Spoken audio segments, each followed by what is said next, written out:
कि वो देश की जनता को धोखा और फरेब हमेशा देती आई है।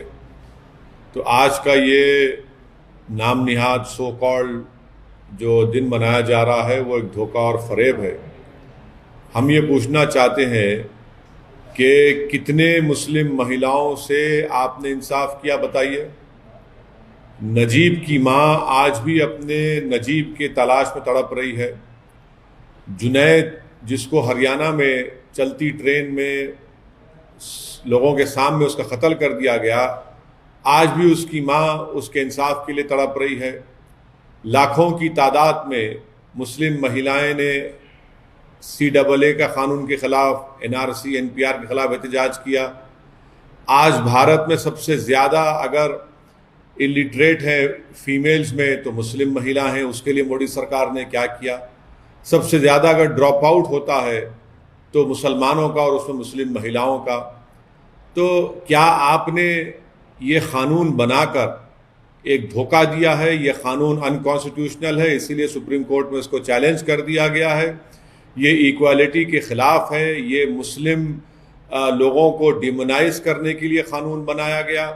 और हम मोदी सरकार से पूछना चाहते हैं कि सिर्फ मुस्लिम वुमेन डे मनाएंगे, दूसरे कम्युनिटी का नहीं मनाएंगे? आप ये कहना चाह रहे हैं कि हमारी हिंदू बहनें, हमारी दलित बहनें, हमारी OBC बहनें, सबका एम्पावरमेंट हो चुका है?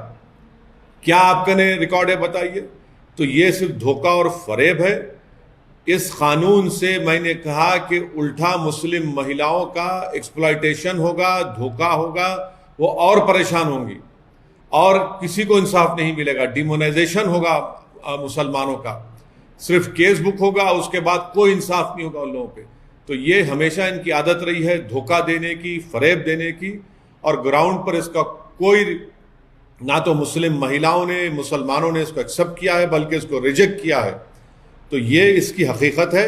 और एजुकेशन के मामले में मुख्तार अब्बास नकवी हो या मोदी सरकार हो, आप डिमांड ड्रिवन स्कॉलरशिप क्यों नहीं करते माइनॉरिटीज़ की? क्या ड्रॉप आउट रेट नहीं है? क्या कुंडू कमेटी की रिपोर्ट नहीं है? क्या NSSO का डेटा नहीं है? क्या 2011 का सेंसस नहीं है? सिर्फ धोखा और फरेब और ऑप्टिक्स के लिए किया जाता है सब चीज़ें। ये सर, मुख्तार अब्बास नकवी ने ये कहा है कि लोग इसको सपोर्ट कर रहे हैं और कुछ क्रिमिनल एक्टिविटीज जो कौन सपोर्ट कर रहे हैं? इस कानून के खिलाफ करोड़ों मुस्लिम महिलाओं ने अपने हाथ से साइन करके भारत के प्रधानमंत्री को कहा कि हम इस तरह के कानून को रिजेक्ट करते हैं। ये वो उन लोगों की आप बात क्यों नहीं करते? ग्राउंड पर इसका कोई इंप्लीमेंटेशन नहीं है। बर्डन ऑफ प्रूफ मुस्लिम महिलाओं पर डाल दिया गया और आप इसको ये कह रहे हैं कि अगर कोई जेल को भी जाएगा तो शादी रहेगी। इस मुल्क में अगर कानून बनाना है, मैं मोदी सरकार को कह रहा हूं कि डिजर्शन पर कानून बनाइए। वो मर्द जो अपनी बीवी को शादी भी करते हैं और अपने साथ नहीं रखते, उनको छोड़ देते हैं, डिजर्शन पर कानून बनाइए ना। आप डिजर्शन पर कानून नहीं बनाते। और अगर इस कानून के तहत किसी मुसलमान को सजा होगी तो 3 साल और नॉन मुस्लिम को होगी तो 1 साल। क्या कर रहे हैं आप? डेमोनाइज कर रहे हैं पूरी कम्युनिटी को, और मुस्लिम महिलाओं से ये नाइंसाफी और एक्सप्लॉयटेशन और ज्यादा होगा इस कानून के तहत। सर, मुख्तार अब्बास नकवी ने ये कहा है कि कोविड की वजह से इस बार इतनी बड़ी सेलिब्रेशन नहीं हो रही है, पर तीसरी साल मतलब अगले साल आएंगे। किस बात का सेलिब्रेशन कर रहे हैं? बताइए। आपके पास रिकॉर्ड है तो बताइए किस बात का सेलिब्रेशन कर रहे हैं? आप तो एक अनकॉन्स्टिट्यूशनल कानून बनाकर जो राइट टू इक्वालिटी के खिलाफ है और उल्टा बर्डन ऑफ प्रूफ मुस्लिम महिलाओं पर डाल देता है।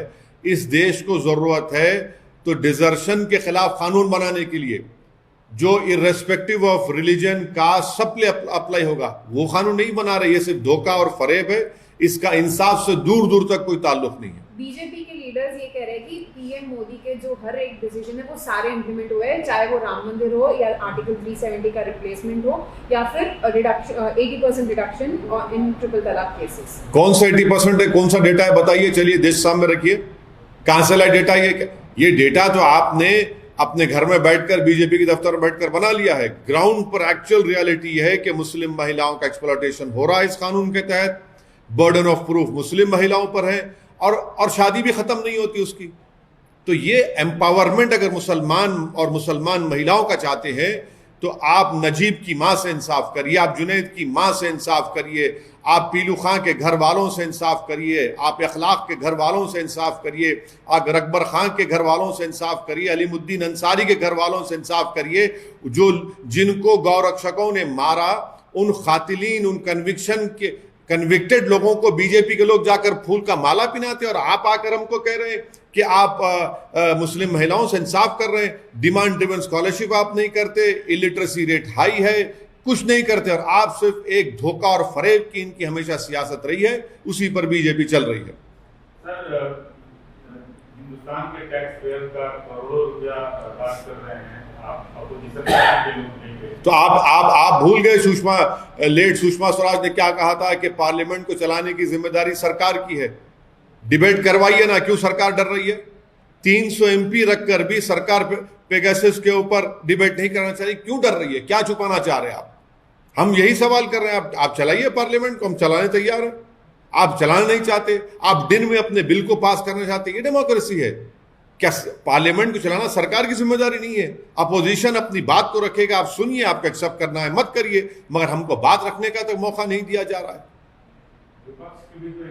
विपक्ष की जिम्मेदारी, विपक्ष उन लोगों की तरफ से विपक्ष आवाज उठा रहा है जिनकी लाशें पानी में तैर रही थी, जो ऑक्सीजन से मर गए। विपक्ष ये चाह रहा है कि भारत में सेकेंड वेव में जो 40 लाख से ज्यादा लोग मर चुके हैं, उनके लिए इंसाफ का बात कर रहे हैं, तो सरकार सुनने तैयार नहीं है। विपक्ष ये चाह रहा है कि आप फोन टैप कर रहे हैं उन लोगों का जो आपके खिलाफ है। विपक्ष चाह रहा है कि आपने वो सॉफ्टवेयर लिया नहीं, मैलवेयर लिया नहीं लिया, आपने NSO से खरीदा नहीं खरीदा, आप उसका जवाब देने तैयार नहीं है। क्यों तैयार नहीं है आप इन चीजों का जवाब देने? विपक्ष ये पूछ रहा है कि किसान इतने महीनों से एहतजाज कर रहा है, आप उनकी बात सुनने तैयार नहीं है। तो सरकार सिर्फ खुद जिम्मेदार है। आज पार्लियामेंट अगर नहीं चल रही है तो मोदी सरकार इसकी जिम्मेदार। सर, उत्तर प्रदेश में आपने पहले ही ऐलान किया कि हम चुनाव लड़ेंगे। अभी प्रधानमंत्री से लेकर तमाम बड़े नेताओं, अमित शाह से लेकर तमाम बड़े नेताओं का वहाँ शेड्यूल तय हुआ है चुनाव प्रचार के लिए। आपको क्या लगता है कि आप इस तरह से स्टार कैंपेनर पार्टी के उनके जाएंगे क्या? हाँ, बीजेपी की हालत खराब है वहां पर। बीजेपी सेकेंड कोविड वेव को मैनेज नहीं कर पाई, 4 लाख से ज्यादा लोगों की मौत हुई है, ऑक्सीजन नहीं प्रोवाइड कर सके, उनकी गलती की वजह से मेडिकेशन नहीं मिला, नौकरियां जा चुकी हैं, और हेल्थ सेक्टर में तो कुछ हुआ ही नहीं यूपी में। मैंने कल ही आपको बताया कि कितने पोस्ट खाली हैं, और इसीलिए बीजेपी की हालत खराब है। और मुझे यकीन है कि उत्तर प्रदेश के नौजवान, उत्तर प्रदेश की जिम्मेदार तमाम जनता अब की बार इस चुनाव में बीजेपी को इंशाअल्लाह ताला शिकस्त देगी। लेकिन सर, जो आपके अपोनेंट हैं, कई अहम सियासतदान हैं उत्तर प्रदेश के, वो आपके बारे में कह रहे हैं कि आपका जो गठबंधन है और आप हैं तो टाइम फिक्स हो जाएंगे उत्तर प्रदेश। अरे भाई, तो अब इतना परेशान वो क्यों हो रहे हैं? इतने जो भाग भाग के आ रहे हैं, क्यों आ रहे हैं? सब एक एक मंत्री आ रहा है, सब आ रहे हैं। भाई, हमारी फिक्र छोड़िए, लैला की फिक्र करना छोड़िए, अपनी फिक्र करिए। और हम इस बार इंशाअल्लाह ताला ओम प्रकाश राजभर साहब के गठबंधन में हम साथ हैं। हमारे पार्टी प्रेसिडेंट शौकत साहब, हमारे स्पोक्स पर्सन आसिम वक़ार संगठन को बहुत मजबूत किया है और कर रहे हैं, और हमको यकीन है कि इंशाअल्लाह ताला इस बार उत्तर प्रदेश की जनता अब हमको अपने दुआओं से, अपने आशीर्वाद से, अपने वोट देकर हमारे कैंडिडेट्स को कामयाब करेगी।